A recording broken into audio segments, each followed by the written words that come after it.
시청자 여러분 안녕하십니까? 국정의 바른 소리를 전합니다. 3월 4일 월요일 KTV 대한뉴스 시작합니다.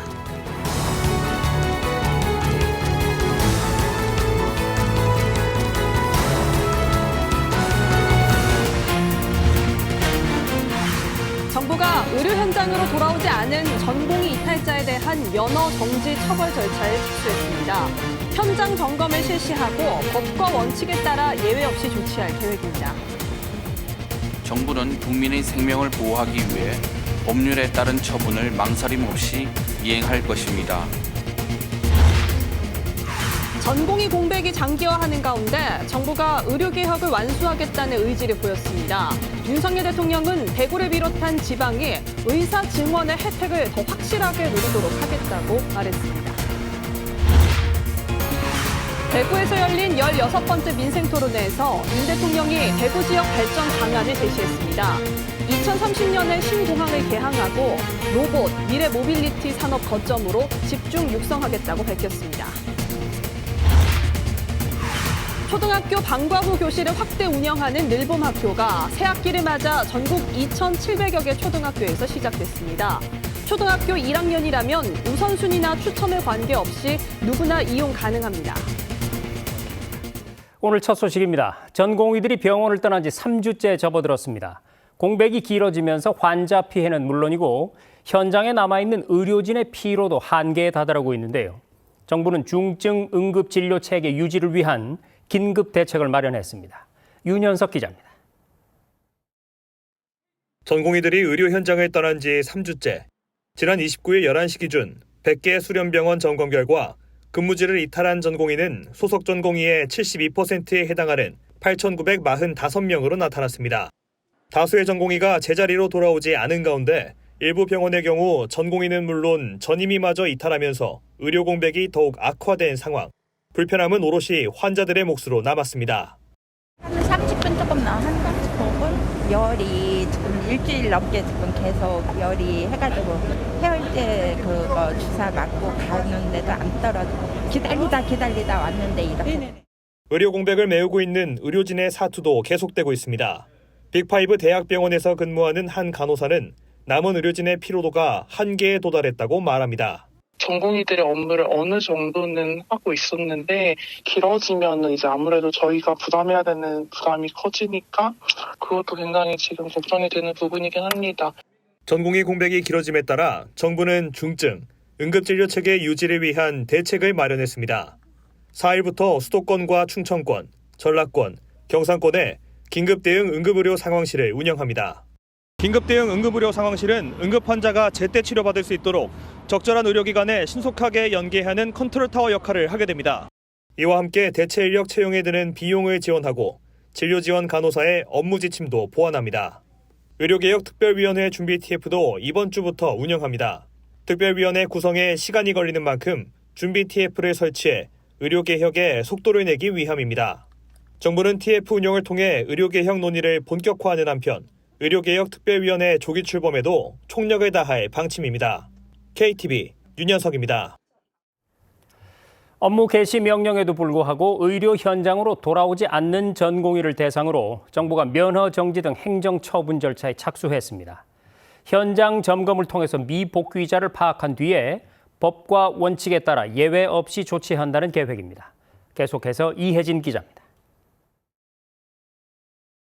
복귀 데드라인을 넘겨 지난 3일까지 이어진 연휴에도 병원으로 돌아오지 않은 전공의 이탈자들에 대해 정부는 법과 원칙에 따라 대응하겠다고 밝혔습니다. 정부 업무 개시 명령을 위반하면 최소 3개월 면허 정지 처분이 불가피합니다. 이렇게 3개월 면허 정지 처분을 받으면 전공의 수련 기간을 충족할 수 없습니다. 이 때문에 전문의 자격 취득이 1년 이상 늦춰집니다. 행정처분 이력과 사유가 기록되기 때문에 이들이 앞으로 각종 취업에 불이익을 받을 가능성도 있습니다. 정부는 국민의 생명을 보호하기 위해 법률에 따른 처분을 망설임 없이 이행할 것입니다. 미복귀한 전공의는 개인의 진로에 중대한 문제가 발생할 수 있음을 유념해 주시기 바랍니다. 보건복지부는 현장 점검을 통해 미복귀 전공의 현황을 파악하고 업무 개시 명령 위반 사실을 확인합니다. 명령 위반이 확인된 전공의들에게는 처분에 앞서 사전 통지를 한 뒤 의견 진술 기회를 줄 예정입니다. 의견 청취 결과 전공의들이 내놓은 의견이 타당하지 않으면 다음 단계 처분이 진행됩니다. 의료 현장에 혼란을 초래한 집단행동 핵심 관계자에 대해서는 특히 엄정하고 신속히 조치하겠다고 밝혔습니다. 면허 제도를 통해 공급을 제한하고 면허가 없는 자의 의료 행위를 금지하여 의사의 경제적 지대를 허용하고 있습니다. 이러한 혜택이 인정되는 만큼 의사에게는 국민의 생명을 지키기 위한 직업적 윤리적 책무와 의료법에 따른 의무가 있습니다. 정부는 이와 함께 전공의가 떠난 자리를 감당하고 있는 전임의들에게 감사를 전하고 합당한 보상을 받도록 하겠다고 강조했습니다. 필수의료 사법부담 완화를 위한 의료사고 처리 특례법 제정에 속도를 내고 거점 국립대병원 교수도 오는 2027년까지 1,000명 더 늘립니다. 필수의료 수가 개선도 빠른 시일 안에 공개할 방침입니다. KTV 이혜진입니다.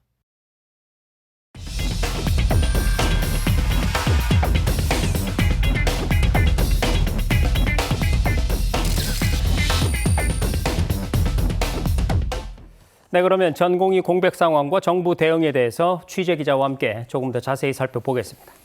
자, 김경호 기자. 전공의들의 공백이 장기화되는 가운데서도 이 의료 개혁을 완수하겠다는 정부의 의지는 상당히 확고해 보입니다.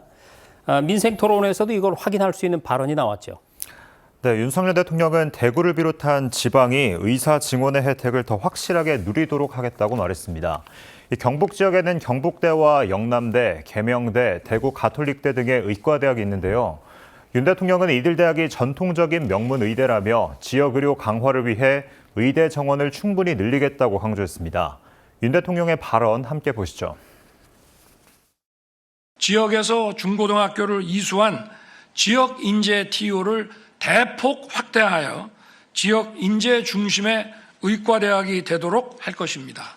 또 국립의과대학과 지역의 의과대학에 대한 시설 투자도 대폭 확대하겠습니다. 자, 이런 상황에서 의사단체에 대한 경찰 수사에도 속도가 붙는 것 같습니다. 전현직 의협 간부들이 이번 주에 경찰 소환을 앞두고 있죠. 네, 그렇습니다. 전공의들의 집단 사직을 지지하고 또 도운 혐의 등으로 의협 전현직 간부들이 경찰 출석을 앞두고 있습니다. 주수호 의협 언론홍보위원장의 6일 소환 조사를 시작으로 다른 간부에 대한 조사도 차례로 진행될 예정입니다. 앞서 경찰은 의협 건물과 관계자에 대한 압수수색과 함께 일부 관계자에게는 출국 금지 요청을 내렸습니다.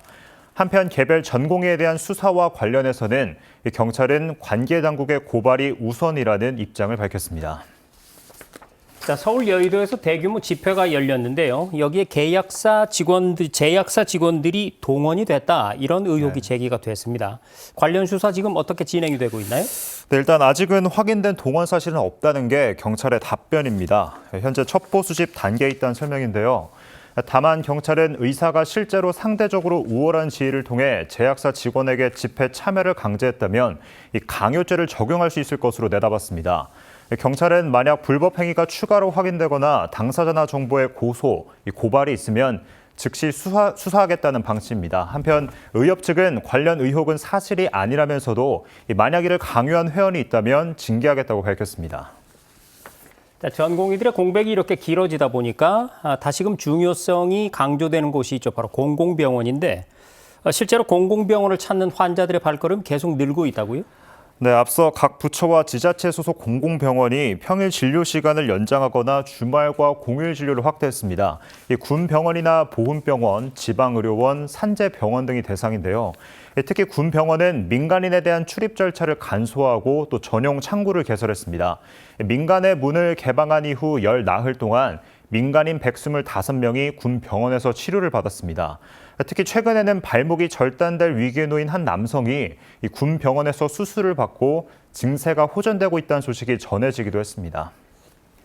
네, 지금까지 의료 공백에 대한 정부 대응 상황을 자세히 짚어봤습니다. 김경호 기자, 수고 많았습니다.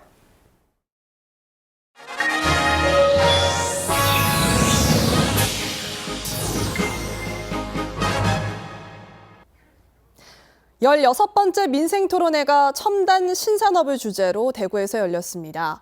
윤석열 대통령은 산업화의 중심이었던 대구 지역을 새롭게 도약시킬 방안을 제시했는데요. 대구에서 혁명적인 변화가 일어날 수 있도록 정부는 과감한 지원을 펼치겠습니다. 정부는 오는 2030년에 대구 경북 신공항을 개항하고 로봇과 미래형 탈 것의 산업 거점으로 집중 육성한다는 계획입니다. 문기혁 기자입니다. 윤석열 대통령이 첨단 신산업으로 우뚝 솟은 대구를 주제로 열린 16번째 국민과 함께하는 민생 토론회에 참석했습니다.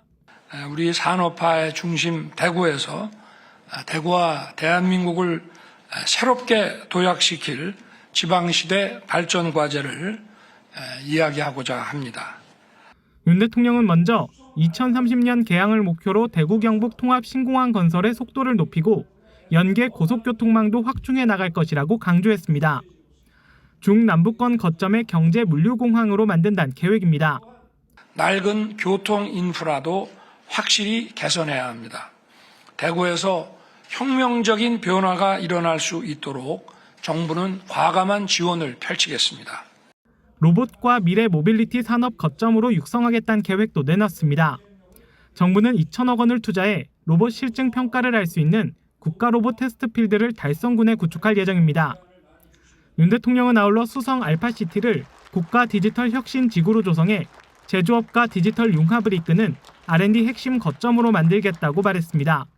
대구 서남부는 로봇과 모빌리티 산업 거점으로, 대구의 동부는 AI와 디지털 산업 거점으로 키울 것입니다. 윤 대통령은 정부가 국가 균형 발전을 위해 추진 중인 기회 발전 특구와 교육 발전 특구를 적극 지원하겠다는 뜻도 밝혔습니다. KTV 문기혁입니다. 민생토론회에선 대구 지역의 관광 활성화를 위한 방안도 논의됐는데요. 정부는 동성로의 관광특구 지정을 추진하는 한편 올해 국립공원으로 승격된 팔공산에 1,000억 원 규모의 재정을 투입하기로 했습니다. 계속해서 조태영 기자입니다. 대구의 대표 번화가 동성로입니다. 점심시간 무렵이지만 오가는 사람도 적고 빈점포들이 눈에 띌 정도로 거리는 한산합니다. 예전에 명동다음으로 동성로라고 이야기했지만 그런 게 지금은 아예 잊혀진 지 오래된 것 같습니다. 코로나 때보다 더 힘든 것 같습니다. 동성로를 찾은 젊은 층도 아쉬움을 토로합니다. 핫플레이스가 많아서 놀 곳이 많이 생겼으면 좋겠어요. 지역 경제와 청년 세대 유입을 위해 동성로 활성화가 절실한 상황. 정부가 동성로의 관광특구 지정을 추진합니다. 동성로 일대를 대구 최초의 관광특구로 지정하여 청년과 관광객들로 붐비게 만들겠습니다. 먼저 정부는 먹거리, 쇼핑 등 동성로의 관광 자원을 상품화해 홍보할 수 있도록 지원합니다. 특히 약정골목과 근대역사 문화 공간은 대학 통합강의실과 노천 카페 거리로 조성해 청년 문화 부흥의 거점으로 키운다는 계획입니다. 해외 관광객 잡기에도 나섭니다. 외국어 지원 서비스를 개발하고 다양한 결제 방식도 구축합니다. 대구하면 떠오르는 또 다른 관광지, 바로 이곳 팔공산입니다. 올해 1월 1일 국립공원으로 지정됐는데요. 정부는 대구 경북 지역 관광객을 늘리고 경제 활성화를 돕기 위해 향후 5년간 예산을 집중 투입하기로 했습니다. 민생토론회 직후 팔공산 국립공원 승격 기념식에 참석한 윤 대통령은 팔공산을 명품 국립공원으로 키워내겠다고 약속했습니다. 정부는 우리 팔공산을 국민에게 사랑받는 국립공원, 더 나아가 세계인이 찾아오는 대한민국 대표 명산으로 만들겠습니다. 정부는 팔공산 국립공원에 1,000억 원 규모의 재정을 투입합니다. 먼저 노후화된 탐방로, 주차장, 화장실을 전면 개선합니다.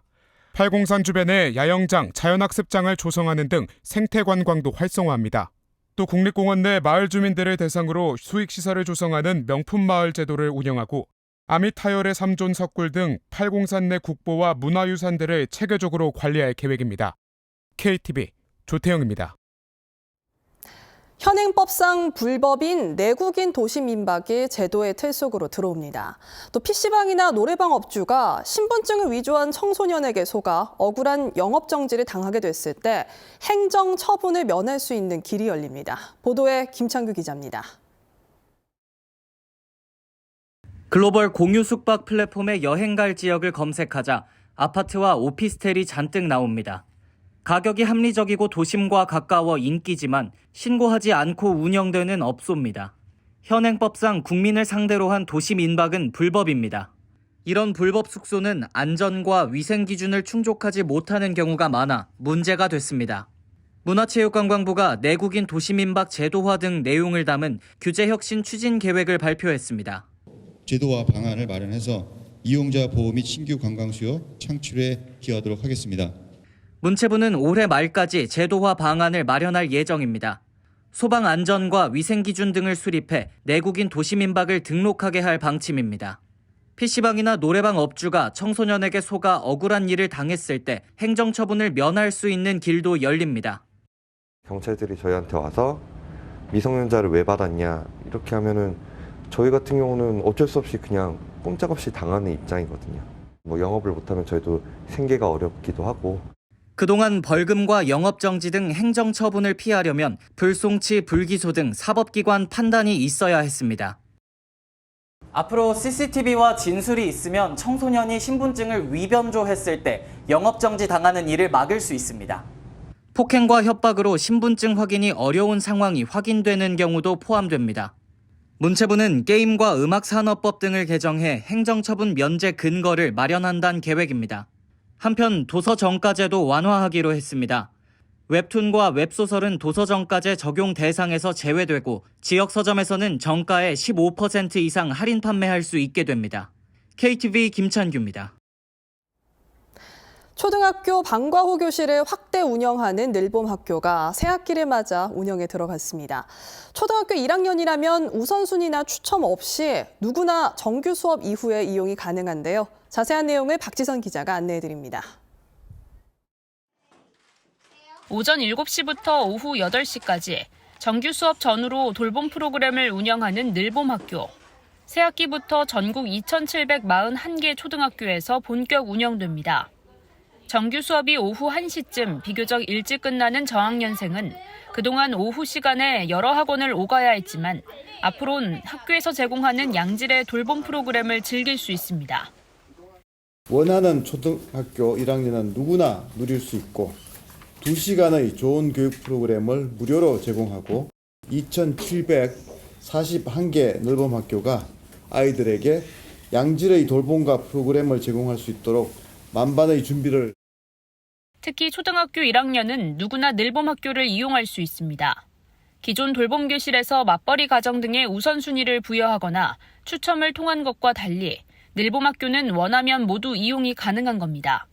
학교 적응을 위한 맞춤형 프로그램도 2시간씩 무료로 제공돼 학교 시간이 기존 오후 1시에서 3시 안팎으로 늦춰집니다. 다만 1학기 늘봄학교 참여 학교 수가 지역별로 차이가 나 당장 모든 학생들이 정책 혜택을 받는 데는 한계가 있습니다. 부산과 전남 등 일부 지자체에선 관내 모든 초등학교가 늘봄학교에 참여했지만 서울에선 참여율이 6.3%에 그쳤습니다.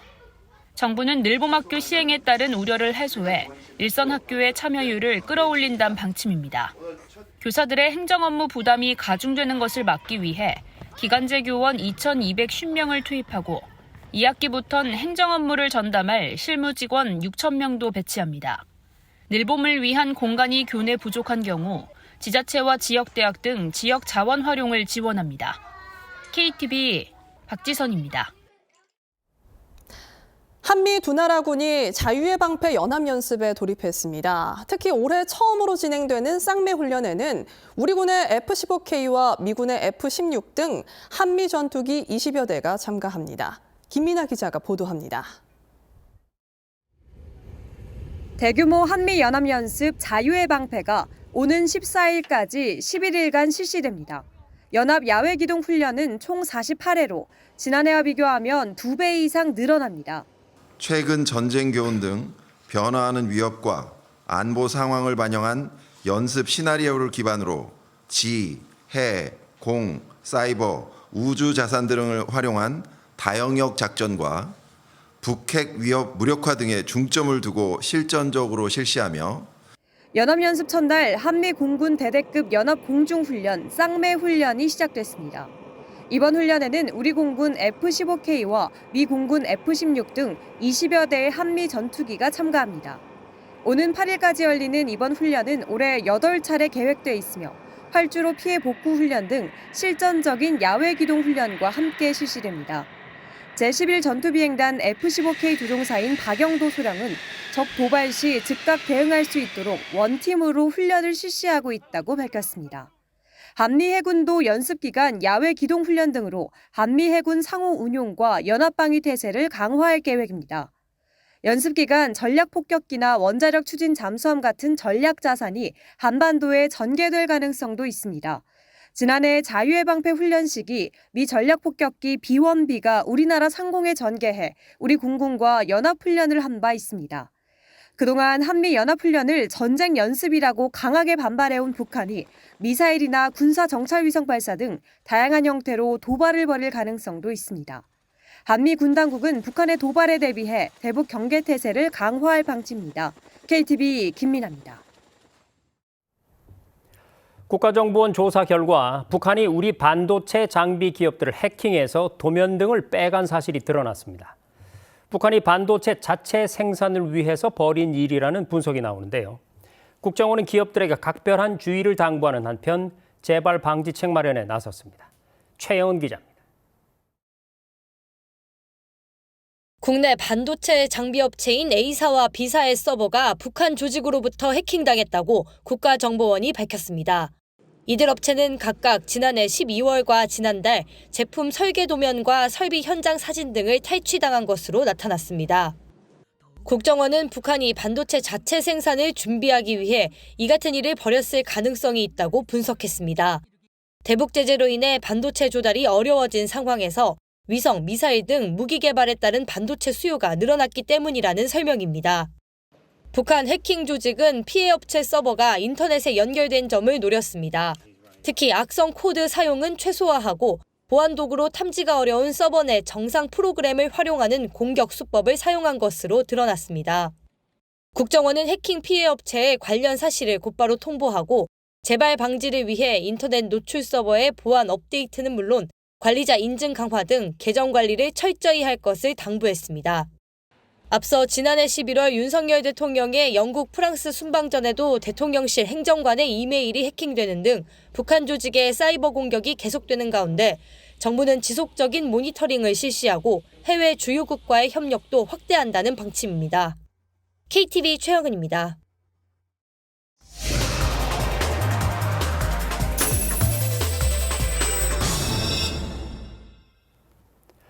전세 사기로부터 보호받을 수 있는 전세보증금 반환 보증상품 가입을 유도하기 위해서 정부가 보증료를 지원해주는 사업을 벌이고 있는데요. 연령 제한을 없애고 소득 기준과 보증 범위를 늘려서 더 많은 국민이 혜택을 받을 수 있게 됐습니다. 최다희 기자가 취재했습니다. 전세 만기가 지났는데도 보증금을 돌려받지 못하는 경우를 대비해 임차인이 가입해두는 전세보증금 반환보증. 국토교통부는 사회초년생 등 저소득 청년들을 전세 사기로부터 보호하기 위해 청년 전세보증금 반환 보증료 지원 사업을 시행해 왔습니다. 신혼집은 이미 알아봤고 계약만 앞둔 상태입니다. 요즘 전세 사기다 뭐다 말이 많아서 걱정이 많아요. 보증료가 꽤 비싸더라고요. 그래도 안전장치 하나는 해두는 게 낫지 않을까 싶어서 가입은 해두려고요. 전세보증금 반환 보증상품 가입자를 대상으로 한 보증료 지원 사업이 이달 4일부터 확대 시행됩니다. 청년으로 제한됐던 연령 제한을 없애고 더 많은 국민이 혜택을 볼 수 있도록 소득 기준과 보증 범위를 확대합니다. 지원 대상은 주택 전세보증금이 3억 원 이하고 전세보증보험에 가입한 무주택 임차인입니다. 연소득 기준은 청년은 5천만 원 이하, 청년 외 6천만 원 이하, 신혼부부는 7,500만 원 이하이며 대상 보증도 신청년도 신규 가입 보증에서 신청일 기준 유효한 보증으로 확대됩니다. 신청자는 납부한 보증료에 대해 최대 30만 원까지 지원받을 수 있습니다. 청년과 신혼부부의 경우에는 신청인이 납부한 보증료의 전액을 최대 30만 원까지 지원해 드리고요. 청년의 임차인에 대해서는 납부한 보증료의 90%에 대해서 최대 30만 원까지 지원드립니다. 신청은 임차주택 주소지 관할 시, 군, 구청 등에 방문 신청하거나 온라인 시스템이 구축된 지자체는 온라인 접수도 가능합니다. KTV 최다입니다. 앞으로 대출을 약정된 만기보다 일찍 갚을 경우 은행에 내야 하는 중도 상환 수수료가 낮아집니다. 금융위원회는 중도 상환 수수료 제도 개선을 위한 규정을 변경 예고하고 다음 달 15일부터 실시한다고 밝혔습니다. 이에 따라 상품 특성이나 온라인 가입에도 획일적으로 수수료를 부과했던 방식에서 조기 상환에 따른 은행권 손실 등 실비용 내에서만 부과하도록 바뀝니다. 국토부는 이른바 반값 아파트로 불리는 토지임대부 분양주택을 공공기관이 아닌 개인에게 판매할 수 있도록 하는 시행령 개정안을 입법 예고한다고 밝혔습니다. 개정안에 따라 토지임대부 분양주택 수분양자는 전매 제한 기간 10년이 지나면 자유롭게 거래할 수 있습니다. 한편 토지임대부 분양주택의 경우 그동안 토지는 공공이 소유하고 건물만 분양하는 방식으로 세입자는 주택 소유권을 갖더라도 토지에 대한 임대료를 매달 월세처럼 납부했습니다. 어린이집 정규반의 미달 인원을 시간제 보육으로 운영하는 시간제 보육 통합반이 오늘부터 전국 176개 어린이집에서 시행됩니다. 시간제 보육 서비스는 아이를 가정에서 돌보는 부모가 시간 단위로 보육료를 내고 보육 서비스를 이용하는 제도입니다. 신청 희망자는 임신 육아 종합 포털 아이사랑 홈페이지에서 이용 예정일 14일 전에 예약하면 됩니다. 농업을 청년들이 꿈을 품고 도전하는 첨단 기술 산업으로 탈바꿈시키는 일, 농업의 미래와 지속 가능성을 위해서 절실한 숙제일 텐데요. 정부가 우리 농업을 고소득 미래 성장 산업으로 키우기 위한 계획을 내놨습니다. 김현지 기자가 보도합니다. 농림축산식품부는 농업의 디지털 전환과 기술 혁신으로 농업을 고소득 첨단 산업으로 바꾼다는 계획입니다. 먼저 하드웨어 중심의 1세대 스마트 농업을 인공지능 기반의 2세대로 전환할 계획입니다. 온실과 축산, 노지 등의 생산 분야는 생산 기술이나 방제, 악취 제거 등을 중심으로 하는 우수 솔루션과 축종별 사용 모델을 보급하기로 했습니다. 또 스마트팜 일종인 수직 농장을 일정 지역 안에서 농지에 설치할 수 있도록 관련 시행령도 개정하기로 했습니다. 농업이나 관련 산업에 창업을 희망하는 청년층을 위한 지원도 대폭 확대됩니다. 청년 농업인의 수요를 반영하여 맞춤형 농지 공급을 전년 대비 45% 확대하고 창업에 필요한 시설과 자금 지원도 확대하겠습니다. 이 밖에 식품 가공이나 외식 등 농업 전후방 산업 분야에서 창업을 희망하는 청년을 위한 서비스 지원 체계를 오는 6월 구축하고 청년 농식품 기업 창업을 지원하기 위해 2천억 원 규모 펀드를 추가로 결성하기로 했습니다. 또 농식품과 연관 산업 수출액을 올해 135억 달러로 확대하기 위해 중동 등 새로운 시장을 개척하기로 하고 오는 10월 이를 위한 농업 외교 전략을 수립할 예정입니다. 아울러 정부는 농산물 수급을 선제적으로 관리하는 데도 나섭니다. 지난해 냉해 피해가 심했던 사과와 배는 생육관리 협의체를 통해 수급 불안 요인에 대응하도록 했고 기후변화를 고려한 과수산업 경쟁력을 높이는 방안을 이달 마련할 계획입니다. 지난해 11월 출범한 농산물 온라인 도매 시장도 활성화해 취급 규모를 5천억 원으로 확대하기로 했습니다. KTV 김현지입니다.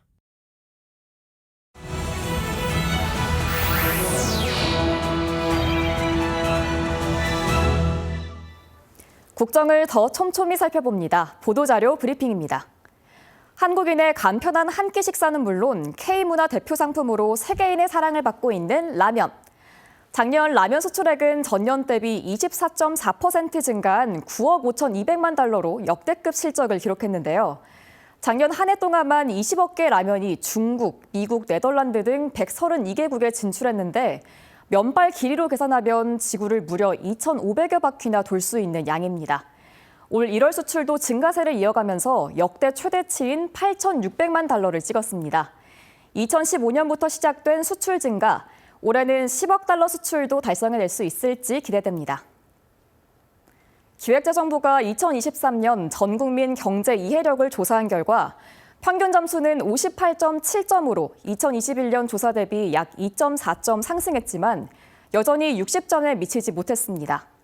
연령대별로 보면 20대에서 50대 청장년층이 60대 이상 고령층보다 평균 점수가 높았으며 그중 70대가 가장 낮은 점수를 기록했습니다. 경제교육에 대한 의견 조사에서는 경제를 모른다고 답변한 국민이 안다고 답변한 국민보다 2배가량 많았고 평소 경제 이슈에 관심을 가진다고 응답한 국민이 관심 없다는 국민보다 많았는데요. 최근 3년 이내 사회에서 경제교육을 받은 적이 있는지 묻는 질문에는 4%만이 그렇다고 답했지만 이들 중 74.4%가 경제교육이 의사결정에 도움을 준다고 응답했습니다. 기획재정부는 온 국민이 필요한 경제교육을 제때 받을 수 있도록 2024 경제교육 핵심 과제를 차질 없이 추진하겠다고 밝혔습니다.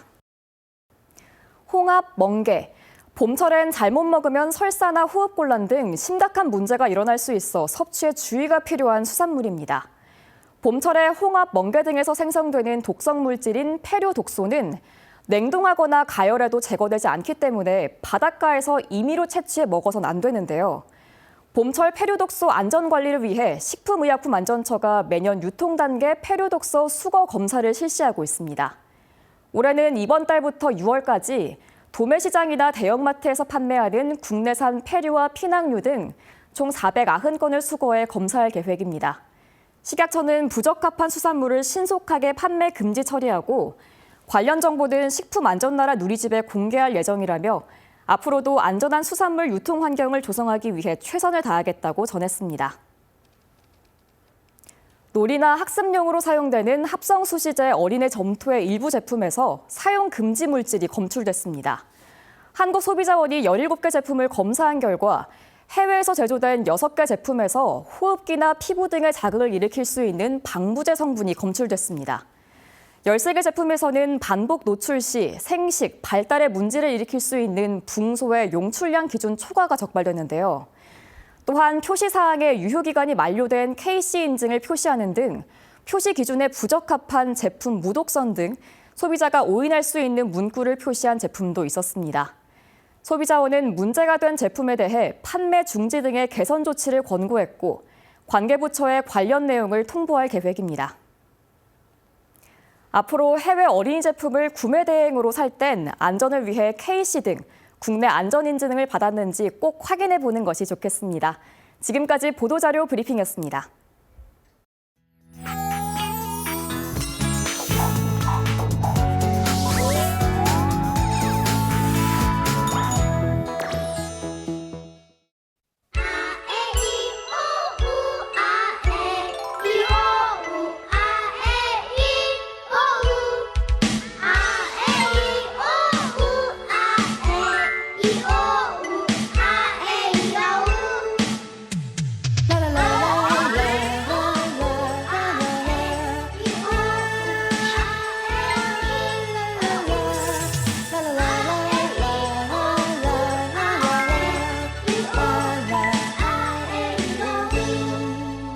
길을 가다가 우연히 접어든 학교 담 너머로 들리는 노랫소리 아이들의 멜로디는 피아노 음율에 맞춰 내 어린 옛 기억으로 스며드네 햇볕 칠판 위에 분필로 그 노선 마루바닥 위에 낡은 풍금과 그 너머로 앉아 계신 선생님의 입을 쫓아 우리 이렇게 시작했죠.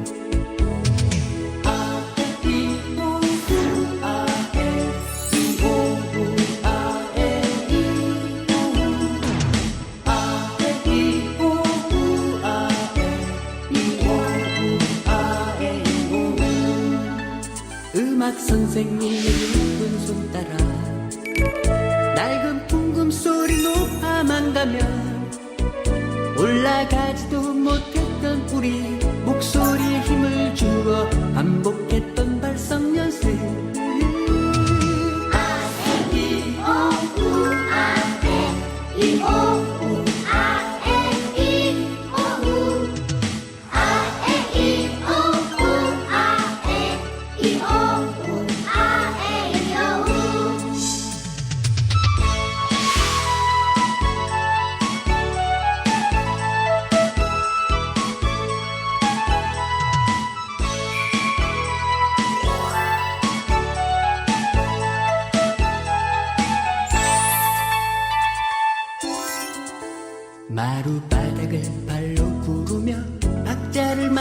울고 함께 노래 불렀던 친구들 이제 모두들 어른이 되어 학창시절 음악시간 잊혀진 지 오래겠지.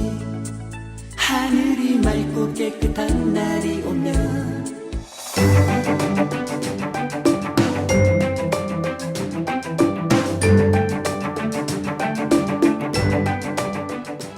안녕하세요. K웨더 라이프스타일 예보 박선우입니다. 전국 하늘이 점차 흐려지는 가운데 제주에는 비가 내리고 늦은 오후에는 전남 해안에도 비가 내리기 시작하겠는데요. 내일은 전국 대부분 지역으로 비가 내리는 지역이 확대되겠습니다.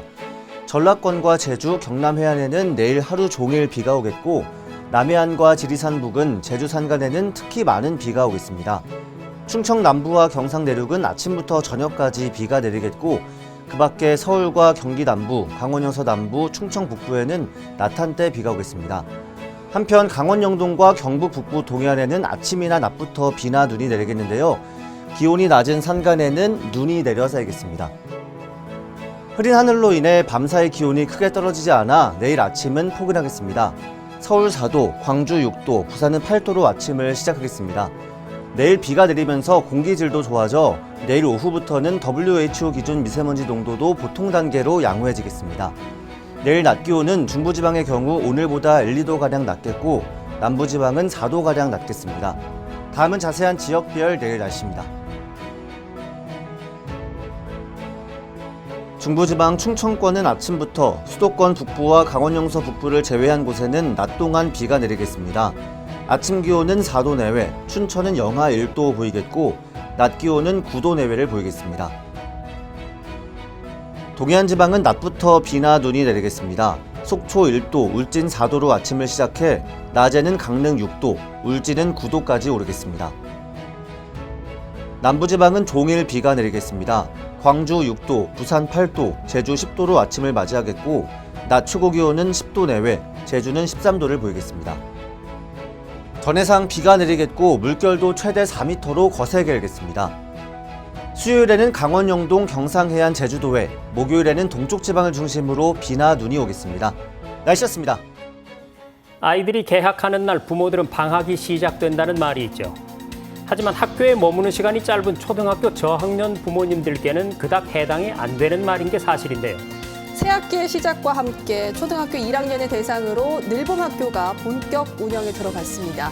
아이들과 학부모님 모두에게 큰 도움이 되길 기대해 봅니다. KTV 대한뉴스 오늘 저희가 준비한 소식은 여기까지입니다. 시청해주신 여러분 고맙습니다.